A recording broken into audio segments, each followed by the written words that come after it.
소크라테스라는 철학가가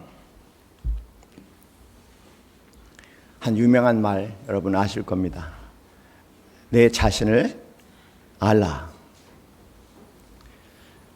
아마 이 질문은 사람들이 안다고 이야기하는 것에 대해서 계속 소크라테스가 질문을 하다 보니 결과적으로 모른다는 것을 깨닫는 많은 사례들을 모아서 한 말이기도 하지만 제 개인적으로는 자기 자신에 대해서도 다 아는 것 같지만 정작 내가 누구인가를 스스로 묻기 시작한다면 우리는 내가 누구인지 모르겠다는 그런 미궁과 혼돈 가운데 빠진다는 의미에서도 저는 내 자신을 알라라는 표현이 참 의미 있는 표현인 것 같아요. 사람들은 뜻밖의 자기 자신을 잘 알고 있는 것 같지만 자신을 가만히 들여다보면 그리고 스스로에게 내가 누구인지를 묻기 시작한다면 당황스럽게 내가 누구인지를 모르게 될 겁니다. 묻지 않았기 때문에 내가 누구인지를 모른다는 것을 아마 모르고 있을 겁니다. 이런 인간들의 모습과 비추어서 예수님께서는 단호하게 자기가 당신이 누구이신지를 규정하신다는 사실입니다.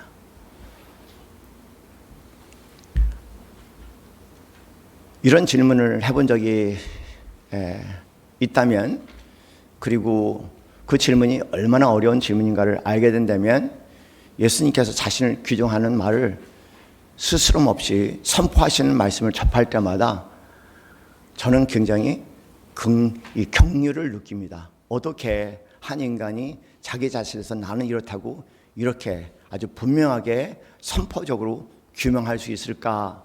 그 표현을 들을 때마다 그냥 오금이 저려지고 당연히 무릎을 꿇게 됩니다. 그 표현 가운데 예수님께서 자신을 규정하는 여러 가지 요한복음에 등장하는 표현 가운데 하나는 이겁니다.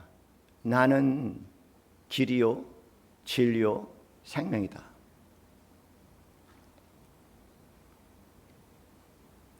우리는 늘 그 길을 찾아가는 사람들이고 우리는 늘 그 진리를 찾아가는 사람이고 우리는 늘 그 생명을 찾아가는 길 위를 걷는 사람들입니다. 그러면서 인간에 대한 이름은 도당적인 존재다. 길과 진리와 그 생명을 향해서 끊임없이 찾아 나서는 그런 탐험가다. 그렇게 이야기할 수 있을 때 누구도 자기 자신을 그런 과정에 규정할 수 없을 때 예수님께서는 나는 길이요 진리요 생명이란 이런 규정은 그지없이 놀라운 자신에 대한 선포일 뿐만 아니라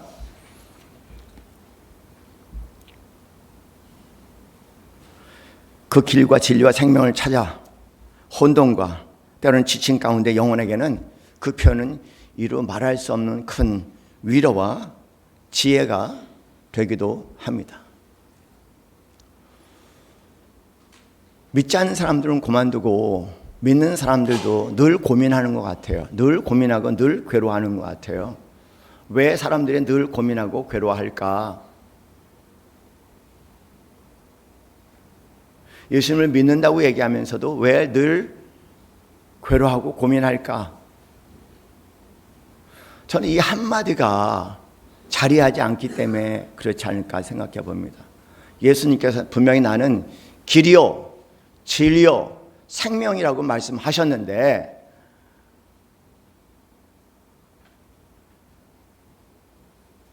거기에 대한 분명한 확신이 없고 그리고 그 말씀이 나한테 분명하게 각인되어지지 않기 때문에 우리는 끊임없이 걸어가면서 길을 찾고 끊임없이 걸어가면서 진리를 찾고 끊임없이 걸어가면서 생명을 찾는 이런 괴로움과 고통 가운데 살게 되는 것이 아닐까 그런 생각을 합니다.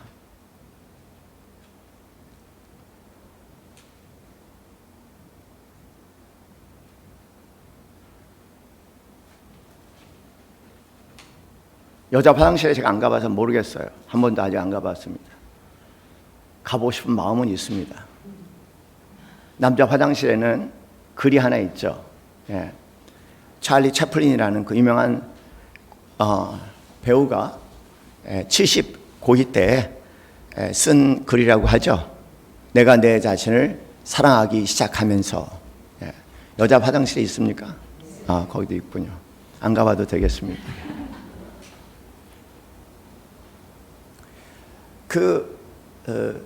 내가 내 자신을 사랑하기 시작하면서 라는 길이 길게 진행이 되는데 그 첫 번째 글이 그 글이에요. 내가 내 자신을 사랑하기 시작하면서 물리적인 고통과 그다음에 마음의 괴로움이죠.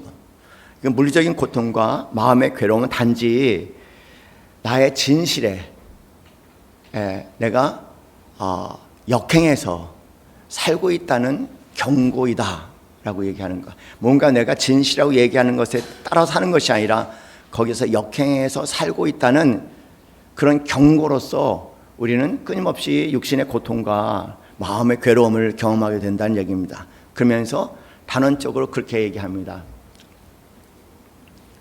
요즘 사람들은 그것을 진정성이라고 말한다. 진정성이 있다면은 그렇게 육신의 고통과 마음의 괴로움을 경험하지 않게 된다는 겁니다. 그래요. 우리는 계속 얘기합니다. 성경 얼마나 많은 말씀이 있습니까? 그 말씀 가운데 한마디의 말씀 예수님께서 나는 길이요 진리요 생명이란 이 말씀이 있는데 이 말씀이 우리는 누구에게 가르치고 예수가 길이고 예수가 진리고 예수가 생명인 것처럼 얘기하지만 실제로 진정성 있게 내가 살아가고 있는가? 진짜 내가 내 마음속에 예수 그리스도가 내 삶의 길이요 진리요 생명이라는 이런 진정성을 담아 살아가고 있는가? 만일 진짜 그렇다면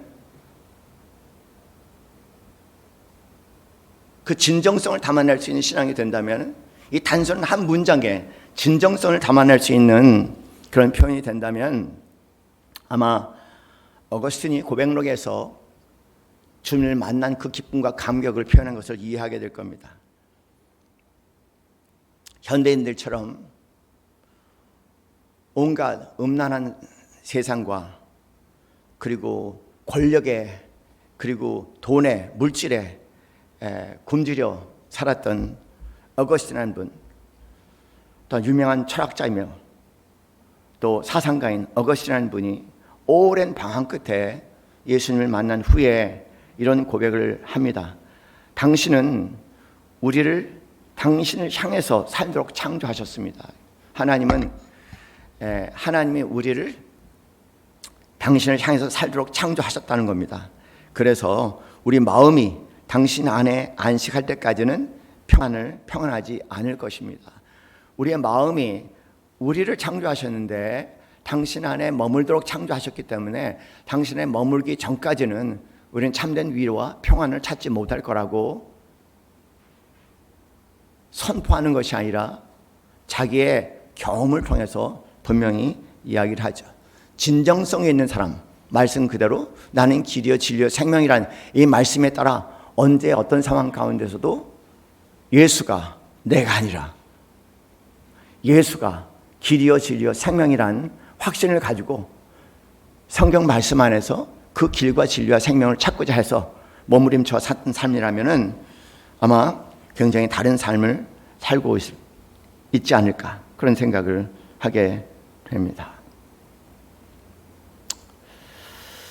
목사로서 제 자신도 많은 생각을 하게 돼요.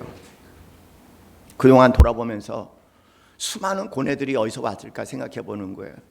수많은 고뇌들, 삶 자체가 수많은 고뇌들, 수많은 방황들 다 어디에 근거하고 있는 걸까 생각해 보니까 오랜 시간 목사가 살아가면서도 이 말씀 하나, 예수가 나의 길이요 진리요 생명이라 이 말씀 하나가 내 마음의 중심이 돼서 나를 끌고 가지 못한 결과가 아닌가 그런 생각을 하면서 참 이 말씀이 그대로 담아줄 수 있는 사람에게는 큰 축복이다. 얼마나 큰 축복일까 그런 감동을 하게 됩니다. 여러분, 나는 누구일까요? 나는 누구일까요?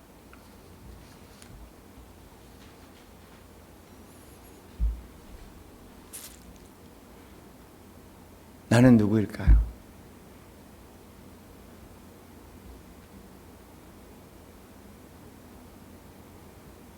성경대로 얘기하면 나는 용서받은 죄인 아니겠습니까? 그렇지 않아요? 조금 달리 긍정적으로 표현하면은 하나님의 특별한 사랑을 받는 존재다, 그런 얘기 아니겠습니까? 하나님의 사랑 가운데 살아가는 존재다, 그 얘기 아니겠습니까? 그 안에 끊임없이 규정되는 나일 겁니다. 나는 누구인가? 나는 하나님의 사랑을 받는 사람이야. 그런데 말이죠, 그게 왜 이렇게 어려워요? 그게 안 돼서 다들 몸부림치는 거 아니겠습니까? 돌아보니 그런 것 같아요. 영적인 삶의 가장 키 단어는요, 영적인 삶의 가장 키 워드를 얘기한다면 저는 수용이라는 단어인 것 같아요. accepting, 수용한다, 받아들인다. 그것이 영적인 삶을 살아가는데 가장 기본적인 단어인 것 같아요. 수용이라는 단어가 거의 모든 사람들이 걸림돌이 되어 있는 것 같아요. 나는 죄인이고, 죄인이 중요한 게 아니죠. 그런 죄인을 사랑하셔서, 불쌍히 여기시고 그런 죄인을 사랑하실 때 끝까지 예수 그리스도를 사랑하신다. 그게 수용이 돼요, 안 돼요? 정말 돼요, 안 돼요? 그 수용이요? 안 되죠. 그 수용이 되면 우리가 이렇게 살겠습니까?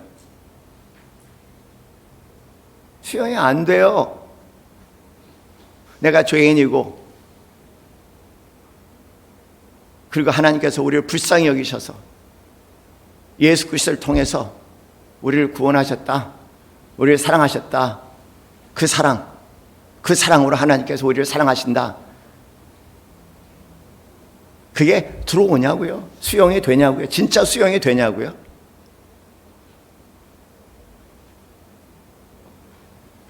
아마 수용된다면 언제 어떤 상황 가운데도 할렐루야 아멘하고 살아가겠죠. 수용이 안 돼요.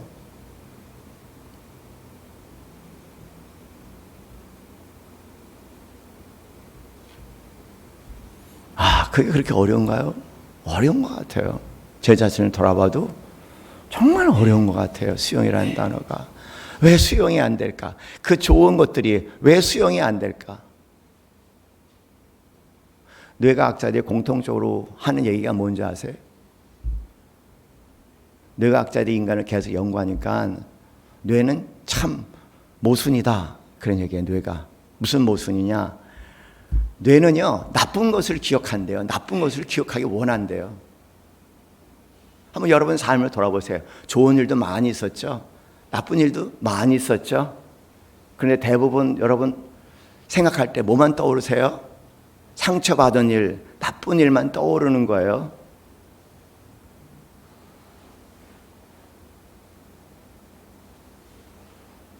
진화 생물학자들은 그런 얘기를 합니다. 왜 내가 그 모양 그 꼴인가? 왜 부정적인 것과 나쁜 일을 기억하기를 원할까?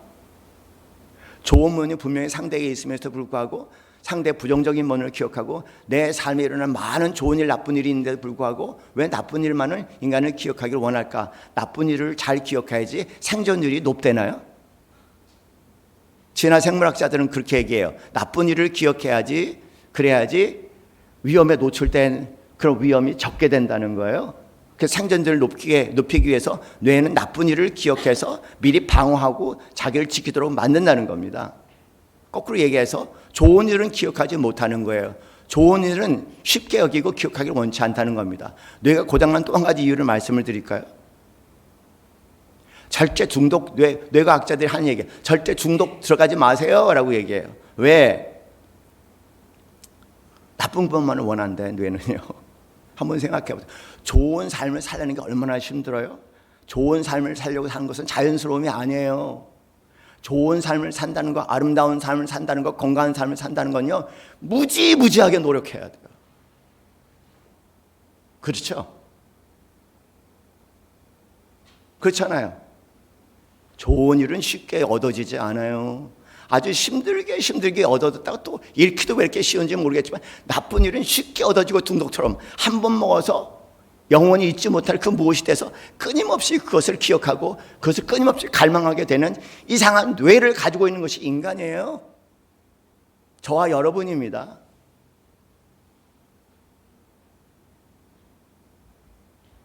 참 멍청스럽게 건강 다 잃고 난 다음에 그것이 얼마나 소중한 거 알고, 배우자 가고 난 다음에 배우자가 얼마나 소중한 거 그때 알고 후회하고, 그렇게 인간이 엄청 멍청나요.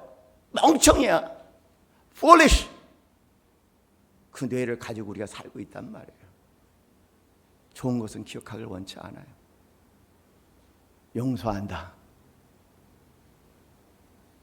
내가 너를 긍휼히 여긴다. 내가 너를 사랑한다. 내가 너를 죽도록 사랑한다. 그 말을 듣는 순간 정말 그럴까라는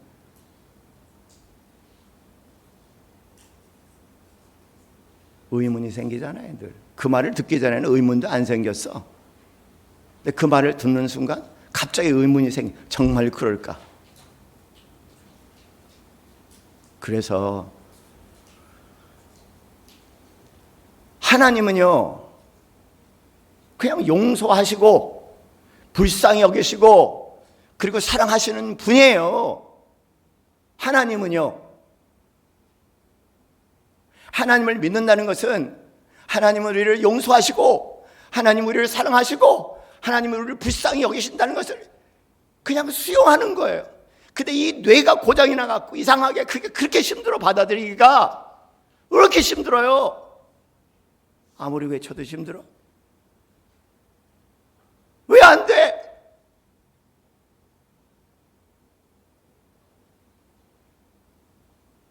그런 얘기만 들으면요, 별의별 변명과 토를 다 해서 저항하고 싶은 것이 인간의 마음이에요. 참 뇌는 참 그 똑똑하다는 뇌는 엉망진창이에요.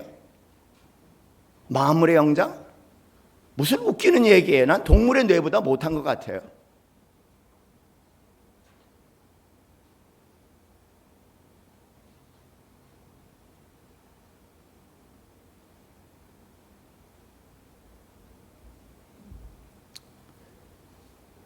그런데 그게 또 수용이 될 때가 있어요.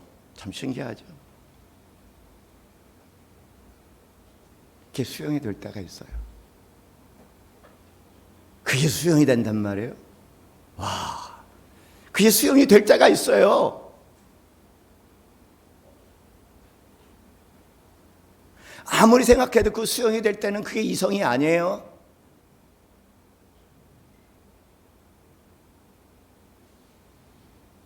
그 수용이 될 때는 우리의 이성과 생각과 아무런 관계가 없어요. 그냥 수용이 돼요. 수용이 돼서 뭐 눈물을 흘리고 감동을 하고 그리고 기뻐서 어쩔 줄 모르고, 그 이성이 아니죠. 그것이 수용이 되는 거는. 사랑하는 성도님들, 그것이 수용이 되는 것은요, 성령님이 도우셔서 수용이 되는 거예요. 여러분이 똑똑해서 되는 게 아니에요. 공부를 많이 해서 되는 게 아니에요. 성령님이 역사하시고 성령님이 도와주셔야지 그것이 수용이 돼요. 그래서 우리 유명한 배우 얘기 하나 들어보죠. 예. 김혜자. 여러분 아시죠? 김혜자. 예. 최근에 돌아가신 분 이수민가? 그분하고 이제 절친이죠. 그죠? 그분 것도 보고 싶은데 길어서는 안 보고, 김혜자 권사 얘기 한번 들어보죠.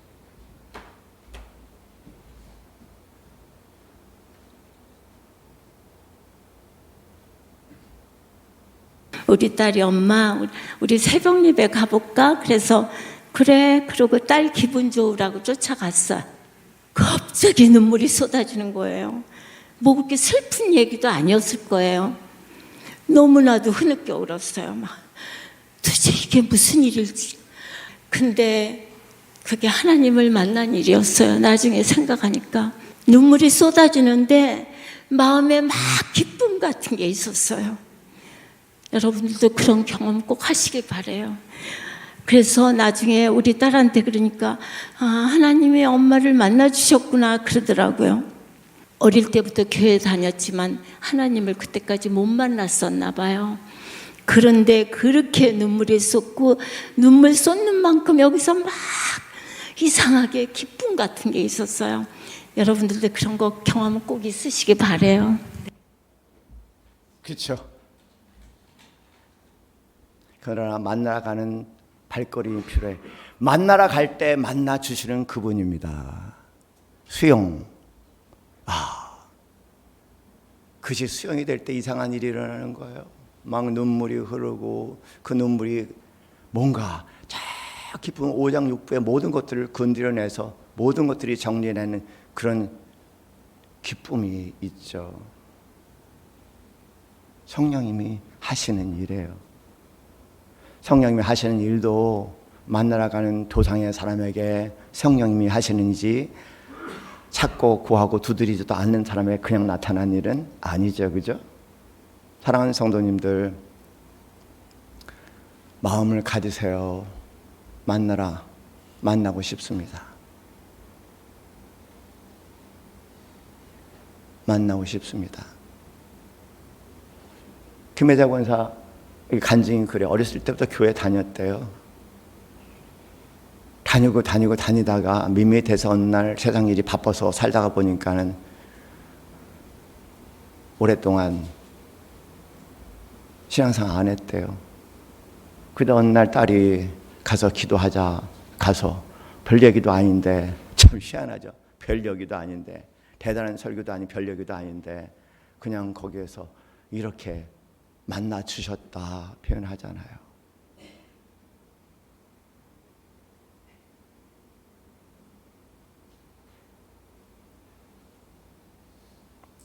만나주신 분들은 드디어 수용이 일어납니다.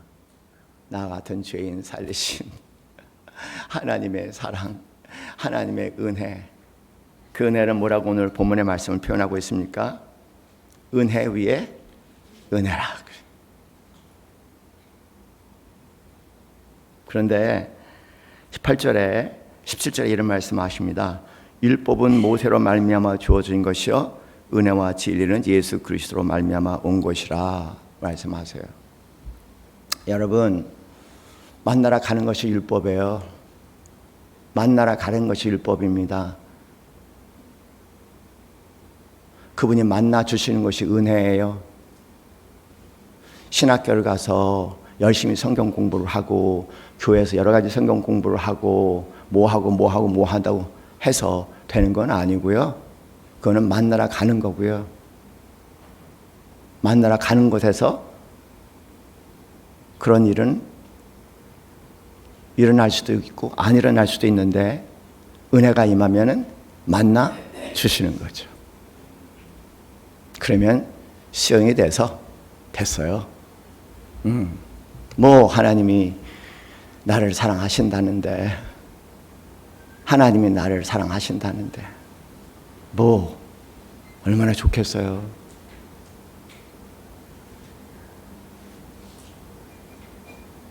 근데 수용이 되세요? 정말 수용이 되세요? 그러면 수용이 되면은 18절 말씀에 예수 그리스도가 하나님의 아들 하나님이라는 것도 수용이 될 거예요. 당연히 수용이 되죠. 하나도 이상한 것이 아니다. 그 예수 그리스도가 하나님이셨구나. 알게 될 거예요. 이거 뭘로 설명을 합니까? 만나보지 못한 사람이 아무리 설명을 들어서 아무리 설명을 해도 이해가 되겠습니까? 만나야지만 가능한 거죠. 공부는 만나러 가는 과정이고요. 은혜는 만나 주시는 겁니다. 그럴 때 그 만남이 일어날 때 우리는 그동안 너무 우습게도 그게 믿어지는 거야. 예수 그리스도가 하나님이시구나. 그 하나님이 나를 대신해서 십자가에 나를 사랑해서 끝까지 십자가에서 나를 사랑하셨구나.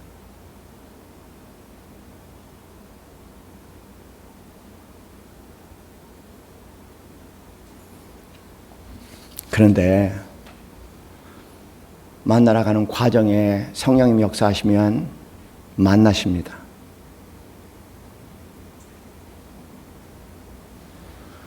성경에 성령을 빼놓으면은 아무것도 없어요.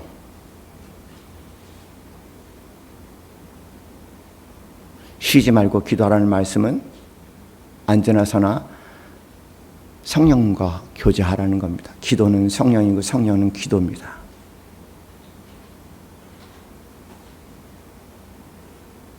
공부할 때 공부하시고 만나러 가는 길이고 그분 만나고 싶으면은 금요기도에 참여하셔서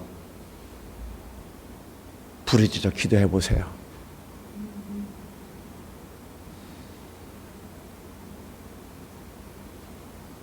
그 시간이 제일 가치 있는 시간 되실 줄을 저는 확신해요. 그보다 분명한 것은 없어요.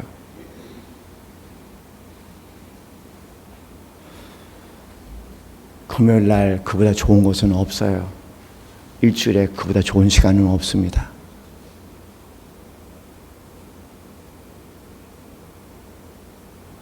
조용히 앉아 기도하는 시간, 말씀 공부하는 시간, 그리고 뜨겁게 기도하는 시간.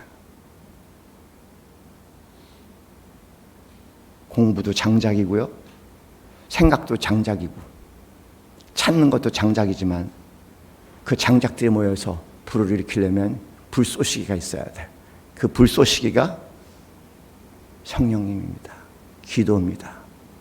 기도 없는 말씀 공부, 사상 누각이에요. 말씀이 육신이 되어 우리 가운데 거하시죠? 그 말씀이 우리 가운데 거하서 우리의 육신이 되는 것은 궁극적으로 지력이 아니라 성령의 능력입니다.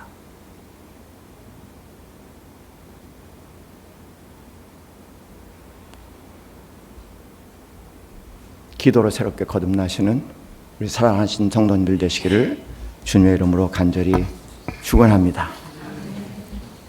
우리 찬송가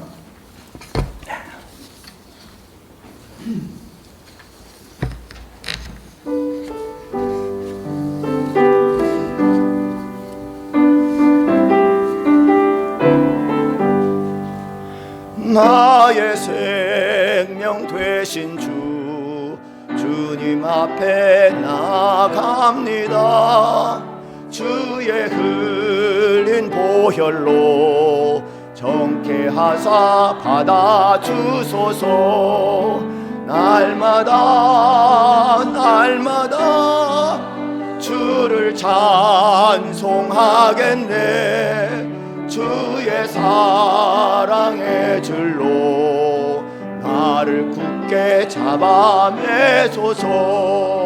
괴로운 세상 지날 때 나를 인도하여 주소서. 주를 믿고 나가면 나의 길을 잃지 않겠네. 아멘. 날마다 날마다 주를 찬송하겠네. 주의 사랑의 줄로 나를 굳게 잡아매소서. 세상 살아갈 때에 주를 더욱 사랑합니다. 밝고 빛난 천국에 나의 영혼 들어가겠네. 날마다 날마다 주를 찬송하겠네. 주의 사랑의 줄로 나를 굳게 잡아매소서.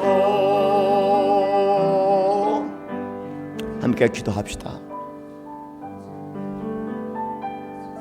성령님 나를 도우소서.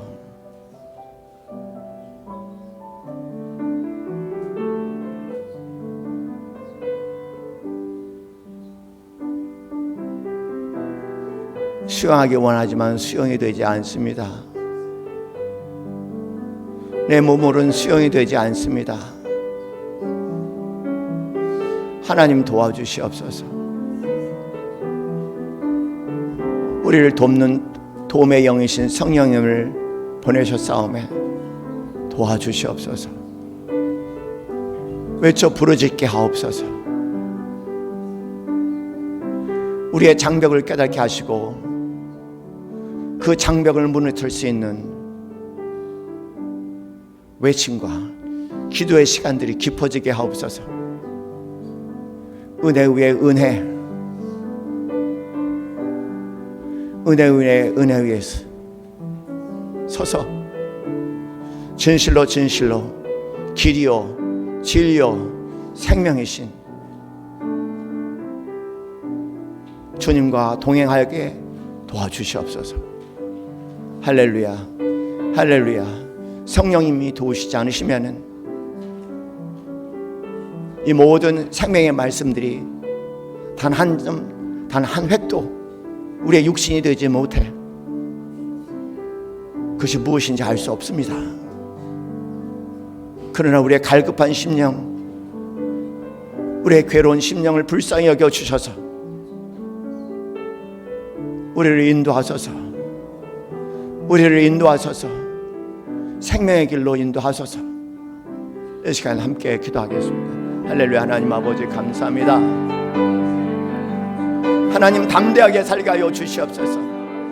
깜짝 놀라 소심하고 두려운 삶이 아니라 성령께서 주시는 성령의 능력 가운데서 하나님 안에 확신을 가지고 매 순간순간 담대하게 살아갈 수 있는 이 시대에 하나님의 살아있는 종들이 될 수 있도록, 증인들이 될 수 있도록 도와주시옵소서. 세상의 풍파에 휘둘리지 아니하고 길이요 진리요 생명이신 예수 그리스도의 반석 위에 굳게 서서 흔들리지 아니하는 삶을 살아드릴 수 있는 이 시대 무서운 하나님의 증인들이 되어줄 수 있도록 아버지 하나님 도와주시옵소서. 아버지, 오 하나님 아버지, 하나님 안에 영생의 길이 있습니다. 하나님의 영생의 길이 있습니다. 영생을 누리는 자들 되게 하여 주시옵소서. 영생의 뿌리를 내린 자들 되게 하여 주시옵소서. 이 생의 죽음에 흔들리지 아니하고, 이 생의 죽음의 두려움과 위협에 흔들리지 아니하고 영생의 뿌리를 굳게 내려 죽음과 사망의 권세를 이겨나가 아버지 하나님 이 땅에 살아내야 할 참된 생명의 삶을 살 수 있는 자들 될 수 있도록 인도하여 주시옵소서. 성령님, 성령님, 성령님, 성령님, 성령님 도와주시옵소서. 성령님 도와주시옵소서. 성령님 도와주시옵소서. 성령님 도와주시옵소서. 성령님 도와주시옵소서. 할렐루야. 아버지,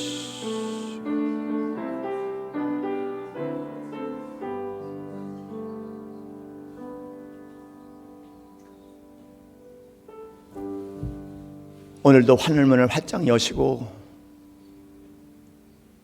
늘 나를 맞이하시는 광차 같은 주님의 사랑의 빛이 안겨 어떤 상황 가운데 그 사랑 안에 노래와 춤으로 그리고 담대함으로 살아가기 소원하는 이 자리의 모든 성도들 머리 위에